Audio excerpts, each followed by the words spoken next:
Hello, friends, and welcome to the PrepWell podcast. I'm your host, Phil Black.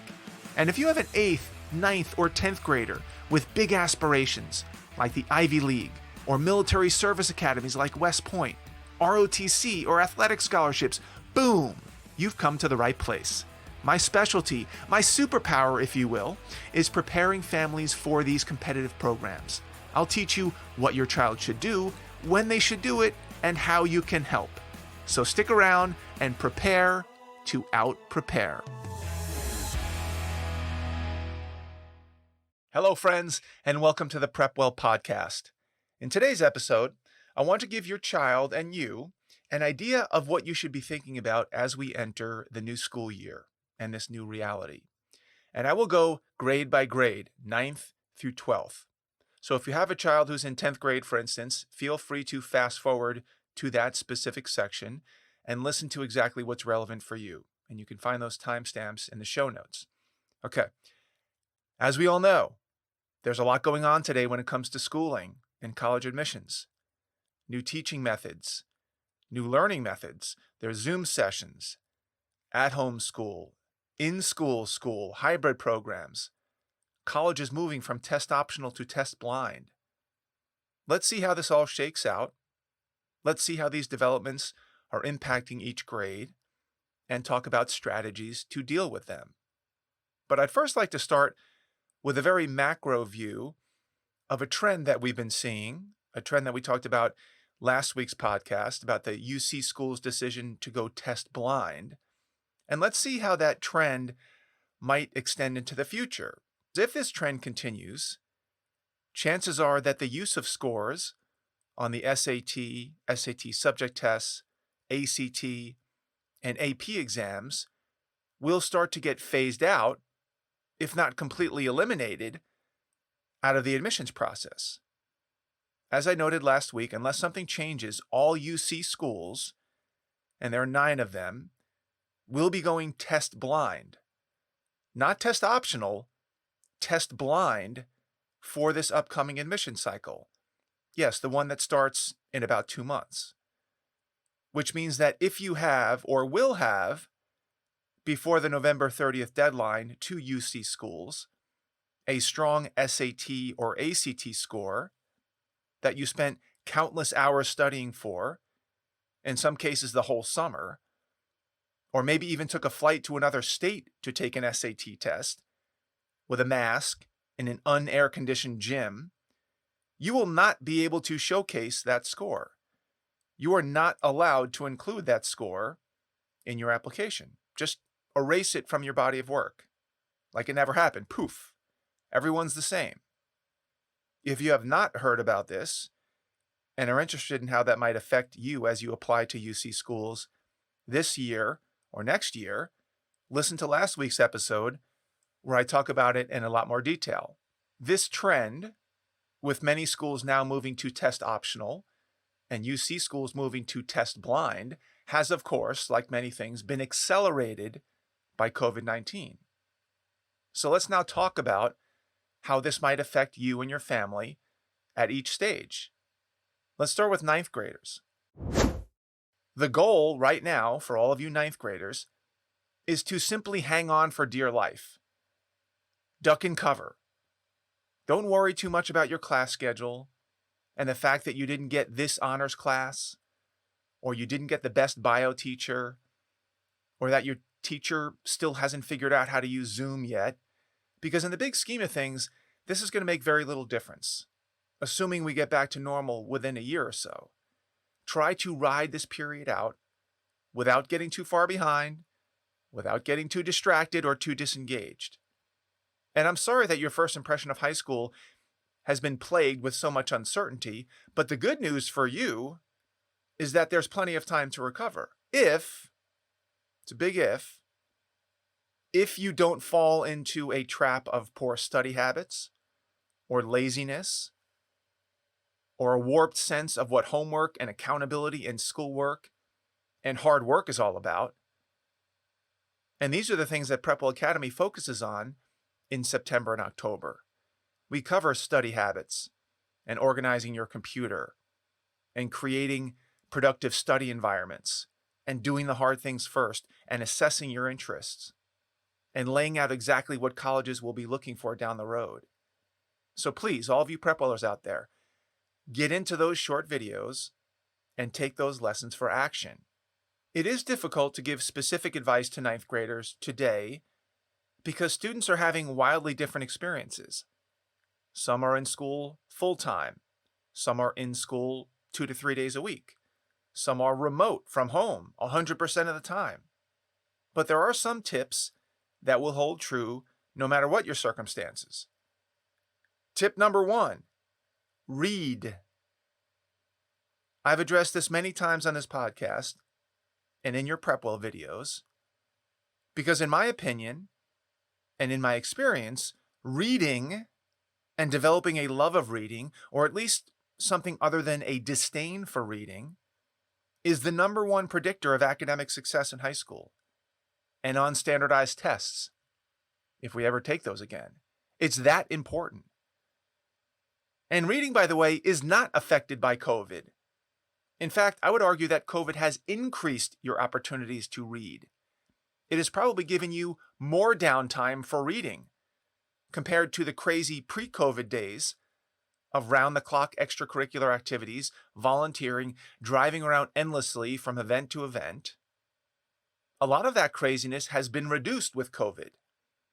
So take advantage of this newfound home time and crack open a book, or 2 or 3. This is especially useful if your schoolwork and your homework is not as challenging as it might have been, because it's remote, or because you're only taking 3 classes right now, or you simply find yourself with more free time. Fill in those gaps with reading. Tip number 2, don't let your math skills degrade. My own son, who happens to be a sophomore, if it was up to him, he could have easily taken the last 5 months off without doing a single math problem. 5 months. And what do you think would have happened to his math ability in those 5 months? Yes, it would have been severely diminished. Some would argue that the 8 months of actual learning math last year, the pre-pandemic, let's call it September to April-ish, could easily have been completely undone with a 4 to 5 month break with nothing. Some students, including my son, still don't have math for another 9 weeks until the quarter changes. So left unchecked, that would be a long stretch without practicing math skills. So the bottom line is you must keep up your math skills, even if on your own. And the good news is that Khan Academy, which we've talked about many times before on this podcast and, of course, in all the PrepWell videos, Khan Academy provides a roadmap to help you keep up, to help you improve your math skills from home for free, 24 hours a day, 7 days a week. So please avail yourself to this unbelievable resource and don't let your math brain turn off for months and months at a time. Even if you're taking math right now, do extra math on Khan Academy in your free time to make up for all the lost time. And mind you, these 2 basic tips, read and do math, will not necessarily rocket you ahead of your peers. They are suggestions to help you simply maintain course and speed and not to go backwards. If you're not satisfied with just not getting worse and you actually want to improve and get better, there are many, many more tips and recommendations inside PrepWell Academy that will help you take those next steps. That's the point of the program. So if you're not yet enrolled in PrepWell Academy, now might be a good time to get on board. Let's move on to 10th graders. My advice for 10th graders is not too much different than it was for 9th graders, except that expectations are higher, the stakes are higher, and you're getting closer to application season. You already have a year under your belt, so you know what life is like pre-pandemic, and it should be abundantly clear to you how much things have changed since last year. A lot or a little. It should be abundantly clear to you how the level of schoolwork or homework or assignments has changed. And if these metrics have gone down because you're learning from home, or everyone's still trying to figure these things out and the Zoom classes aren't that effective, now is the time for you to take your life into your own hands and not wait for the school system or a teacher to do it for you. You are in charge of your life. And if you're waiting for someone else to hold your hand and lead you by the nose, you're doing 10th grade and life wrong. Yes, work within the confines of what your school is putting out, because some high schools are really dialed in and nailing it. But don't hesitate to do more. Don't revert to the lowest common denominator. The other important thing you should keep in mind, especially in light of the de-emphasis and, dare I say, the elimination of standardized test scores from the college admissions process, is how will you differentiate yourself from others in the admissions process down the road? How will you stand out? And no, it's not too early to start thinking about this. In fact, the way things are going, it's even more important to think about these things right now. In my PrepWell lessons, I call this your angle. What will your angle be? What is going to call attention to your college application over other applications? It used to be, up until a few months ago and weeks ago, that strong standardized test scores on the SAT or the ACT or AP exams would be levers to help you separate yourself from the pack. That might not be the case a year or two from now. Now, I personally think that colleges will come to their senses and realize that with no standardized test scores that allow for comparisons of students from across the country, that it will be very difficult for them to put together their classes. But that doesn't appear to be what the colleges are thinking. So what are you to do? Well, it depends on your aspirations. If you're trying to decide whether or not you want to use athletics as a way to get into college, and sophomore year is usually the time to make that final decision, the trend away from using standardized test scores may help you make your decision. It may push you to go for it. Because if you're a recruited athlete, it usually doesn't matter what your SAT score is. You will get into a school because of your athletic skill. So if you're on the fence about putting a lot of your chips on sports, now might be the time to go all in. Because if you don't, how else will you differentiate yourself? Especially if standardized test scores are off the table. What makes you different from every other high schooler? Sports might be the best angle for you to take to create some separation. Now, let's talk about highly selective colleges. If you want to go to a highly selective colleges, and there will be less emphasis, if not an elimination of test scores, you may want to focus your efforts on a particular extracurricular activity sooner rather than later, so that you can prove down the road to those highly selective colleges that you have a very specific demonstrated interest and talent and track record of success in a particular field or major or industry, which is what they're looking for. If you want to go to a military service academy like West Point or earn an ROTC scholarship, in both cases, historically where standardized test scores were major factors in selection, maybe you need to shift focus to building up your leadership and athletic prowess instead. How else will you be able to differentiate yourself without a standardized test score? The bottom line is this: do you want to be part of a large mass of generic applicants with a 4.0 GPA, like a lot of students have, who take challenging courses, like a lot of students do, and get strong recommendations, like a lot of students do, with no ability to use SAT or ACT scores to stand out? Or do you want to be different in some way, as a recruited athlete or a national robotics champion? These are the big picture things that you should be thinking about right now. because they all require years of work and preparation and planning, which of course is what PrepWell Academy is all about. That's why we were built. Getting out in front of these trends ahead of time to make sure you're thinking about the right things, to make the right decisions, to make sure you're ready for the road ahead. Let's turn to 11th grade. For 11th graders, this is supposed to be your big academic year, right? Well, good luck with that, because there are so many different variations of rigor and effectiveness of teaching, whether remote or in person, and the differences in teaching abilities and how grades will work, and even how much weight colleges will place on grades from this year. These are things that are out of your control, so do the best you can. Don't go crazy if you're in a class that won't prepare you in time for the AP exam, or if there's a blip in your grades, or if you didn't get the perfect class schedule. All of this, presumably, will be taken into account, will be taken with a grain of salt in the admissions process next year. That doesn't mean you slack off, but it should give you some comfort that the traditional standards and expectations will probably not apply during this very unusual year.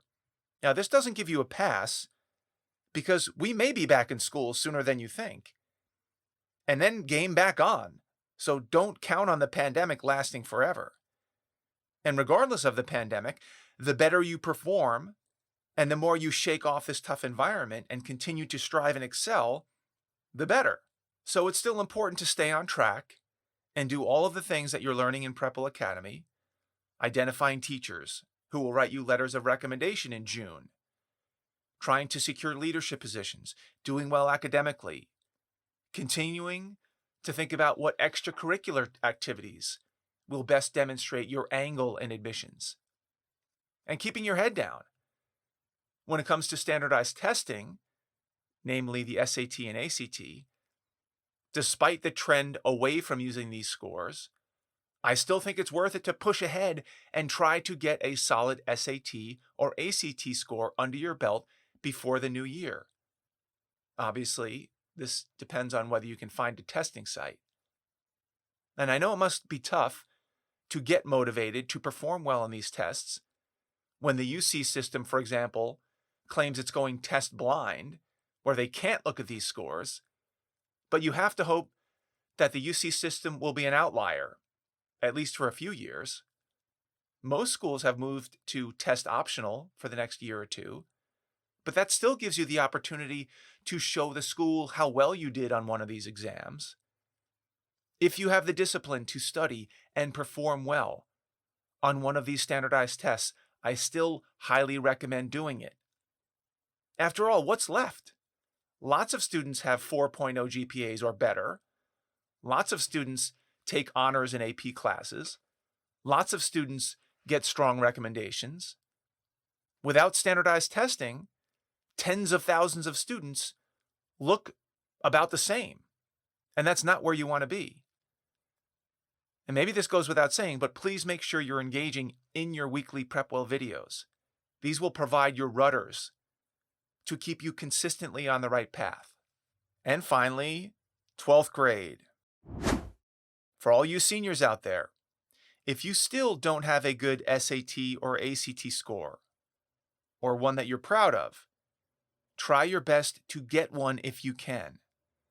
Once again, other than UC schools, at least for now, most colleges have gone test optional, which means that a strong score on the SAT or ACT may even have more impact this year than in years past, because many students won't have a score or will choose not to submit one.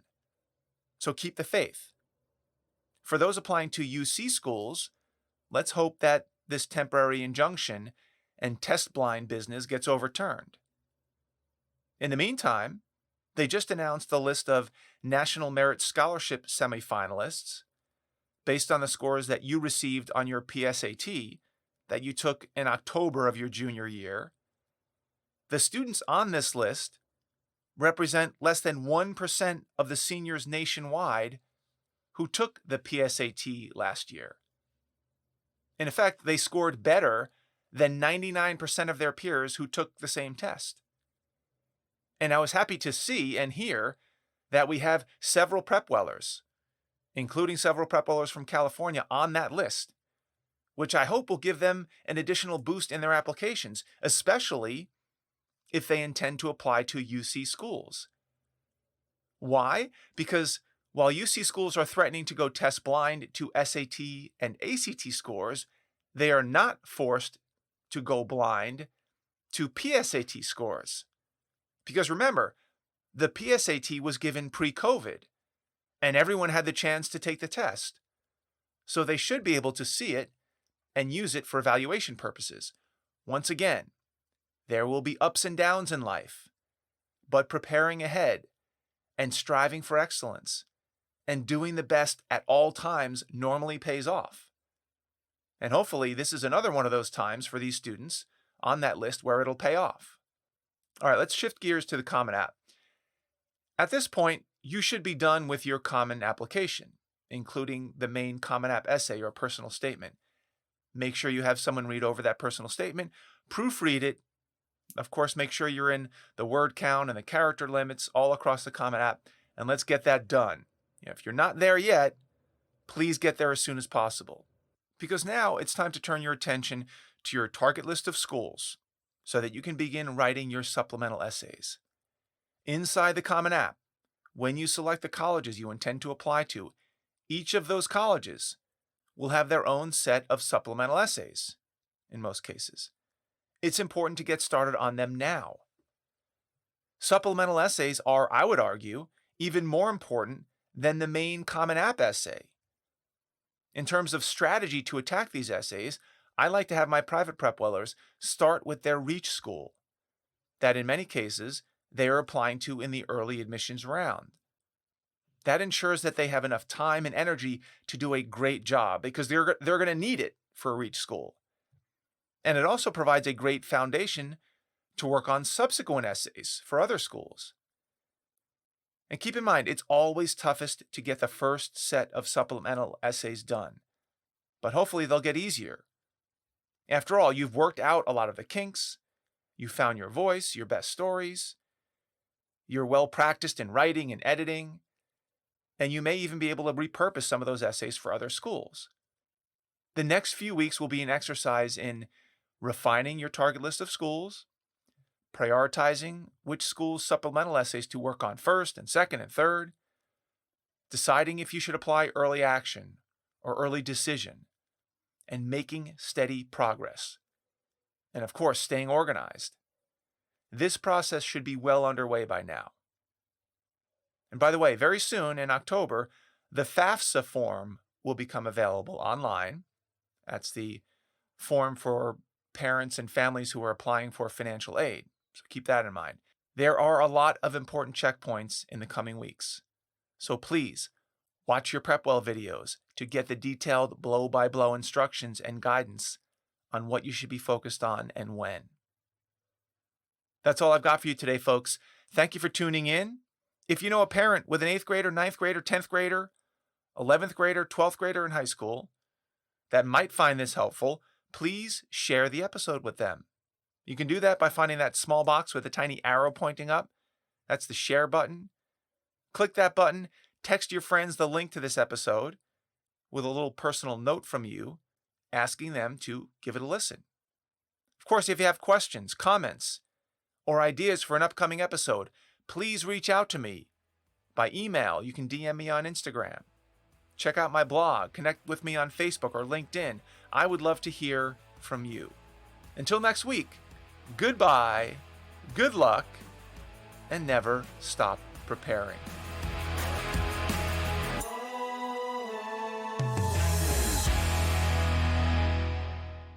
This podcast is brought to you by PrepWell Academy. PrepWell Academy is my one-of-a-kind online mentoring program that delivers to your 9th or 10th grader a short, highly relevant video from me every week, every Sunday in fact, where I give them a heads up about what they should be thinking about to stay ahead of the game.